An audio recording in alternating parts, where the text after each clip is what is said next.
नमस्कार। कौशल योग के आज की इस कड़ी में हम लोग मार्जारी आसन के अभ्यास की विधि सीखेंगे। मार्जारी का मतलब बिल्ली होता है, कैट, और इसीलिए इसको अंग्रेजी में कैट पोज कहते हैं। जब हमारे शरीर की आकृति बिल्ली जैसी बनती है तो उसे हम मार्जारी आसन कहते हैं। तो आइए अब हम लोग इसके अभ्यास की विधि देख लेते हैं और फिर इसके लाभ और सावधानियों की चर्चा करेंगे। तो सबसे पहले देखते हैं कि कैसे अभ्यास किया जाता है। इसके अभ्यास के लिए आपको अपने घुटने पर सबसे पहले खड़ा होना है। तो दोनों पैर के घुटनों पर इस तरह से खड़े हो जाएं, या आप यूँ कहें कि पहले आप वज्रासन पर बैठ जाएं और फिर उसके बाद घुटनों पर खड़े हो जाएं। घुटनों के बीच में थोड़ा सा गैप कर लें, उतना ही गैप पैर के पंजों पर कर लें।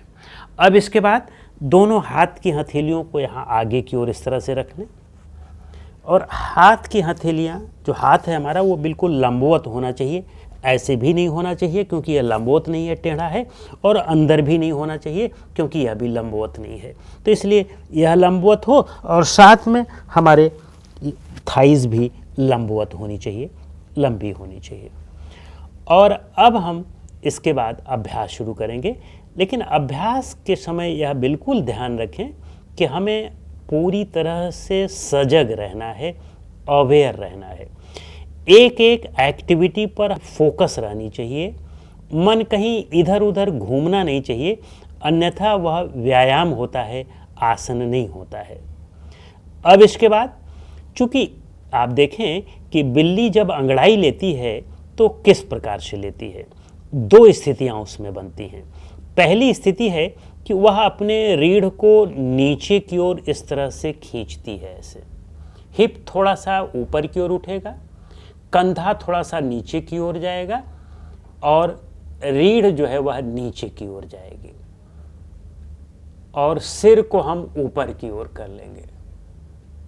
एक स्थिति यह बनती है जब हमारी रीढ़ नीचे की ओर जाती है। दूसरी स्थिति यह बनती है कि सब कुछ ऐसे ही रहेगा, रीढ़ ऊपर आएगी पूरी और सिर नीचे की ओर जाएगा।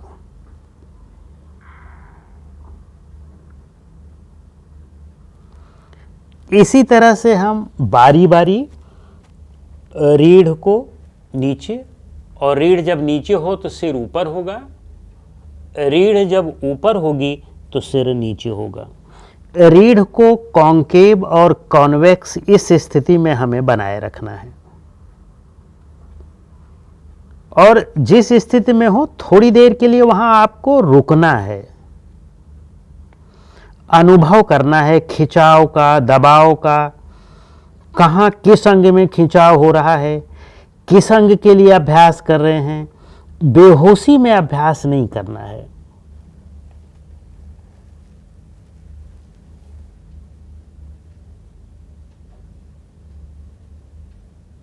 और इस तरह से हम इसकी 4-5 आवृत्तियों का अभ्यास कर सकते हैं। शुरुआत में धीरे धीरे आवृत्तियों की संख्या हम बढ़ा सकते हैं, लेकिन बेहतर यही होता है कि आप उसे रिटेन करें।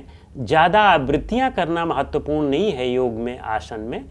हमें उस पर होल्ड करना, यानी उसे रोक करके रखना, यह ज़्यादा महत्वपूर्ण है, क्योंकि इससे रक्त का संचालन उस अंग में बढ़ जाता है जहाँ पर आपने होल्ड किया हुआ है।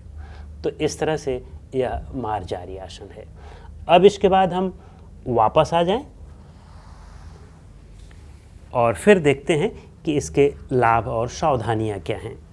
ध्यान रखें कि जब आप इस आसन में आते हैं, इस आसन की अंतिम स्थिति में रहते हैं, तो केवल आपका रीढ़ ऊपर नीचे और सिर भी ऊपर नीचे हो रहा है। बाकी आपके शरीर के जितने भी अंग हैं, हाथ और पैर, उनमें बहुत ज़्यादा परिवर्तन नहीं होना चाहिए।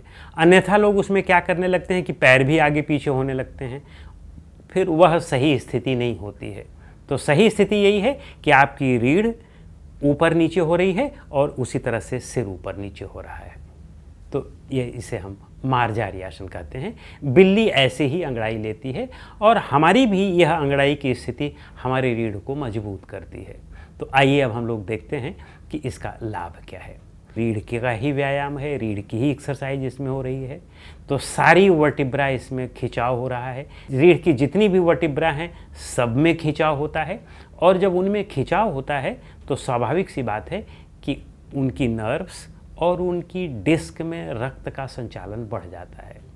और जब उनकी डिस्क में रक्त का संचालन बढ़ता है तो स्वाभाविक सी बात है कि वे मजबूत होती हैं।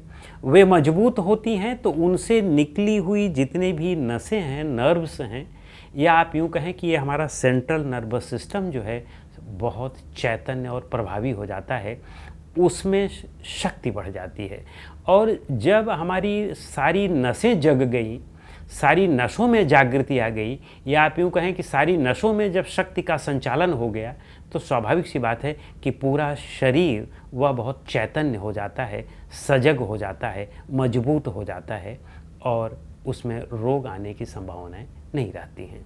तो इस तरह से इसका जो एक महत्वपूर्ण लाभ है। बाकी जो अन्य लाभ हैं उसमें आप ये देखें कि एब्डोमेन की भी एक्सरसाइज होती है, चेस्ट की भी एक्सरसाइज होती है, और नेक की भी एक्सरसाइज होती है। तो एब्डोमेन की एक्सरसाइज में आपके एब्डोमेन के सारे आंतरिक अंग उन पर प्रभाव पड़ रहा है, चेस्ट के आंतरिक अंगों पर प्रभाव पड़ रहा है, आपके गर्दन में प्रभाव पड़ रहा है, थायराइड पैराथायराइड में प्रभाव पड़ रहा है, और साथ में जब आपने अपनी शरीर को उस तरह से रोक करके रखा है तो यहाँ डेल्टाइड मसल इन पर भी प्रभाव पड़ता है, हमारे हाथ की मांसपेशियों पर भी प्रभाव पड़ता है, हथेलियों पर भी प्रभाव पड़ता है। तो इससे उनका एक बहुत अच्छा व्यायाम हो जाता है। तो वास्तव में यह हमारी रीढ़ का ही व्यायाम है। रीढ़ को सशक्त करना हम सबकी बहुत बड़ी जिम्मेदारी है, क्योंकि रीढ़ जिसकी सशक्त है उसे रोग आने की संभावनाएं बहुत कम होती हैं, ना के बराबर होती हैं। तो इस तरह से इस आसन का यह लाभ हुआ। आइए अब हम लोग देखते हैं कि इसकी सावधानियां क्या हैं, इसकी सीमाएं क्या हैं। सावधानियों के स्तर पर हमें इस बात का ध्यान रखना है कि हम उन लोगों के लिए जिन्हें सर्वाइकल स्पॉन्डिलाइटिस हो, या उन लोगों के लिए जिन्हें लंबर या सेक्रल या कॉक्सिजियल स्पॉन्डिलाइटिस हो, उस स्थिति में हमें अपने रीढ़ को जो नीचे करना है, नीचे की ओर प्रेस करना है, वही ठीक है। और सिर को ऊपर, रीढ़ नीचे और सिर को ऊपर करना, यही चीज़ें ठीक हैं, यही वाला स्टेप ठीक है। जो दूसरा वाला स्टेप है कि जिसमें आप रीढ़ को ऊपर खींचते हैं और सिर को नीचे करते हैं, वह वाला स्टेप ठीक नहीं है, उसका अभ्यास इन लोगों को नहीं करना चाहिए। बाकी अन्य स्थितियों में हम सबको इसका अभ्यास जरूर करना चाहिए। तो इस तरह से इस आसन की यह सावधानियाँ और सीमाएं हुई। अगले आसन के लिए हम लोग अगली कड़ी में मिलेंगे। नमस्कार।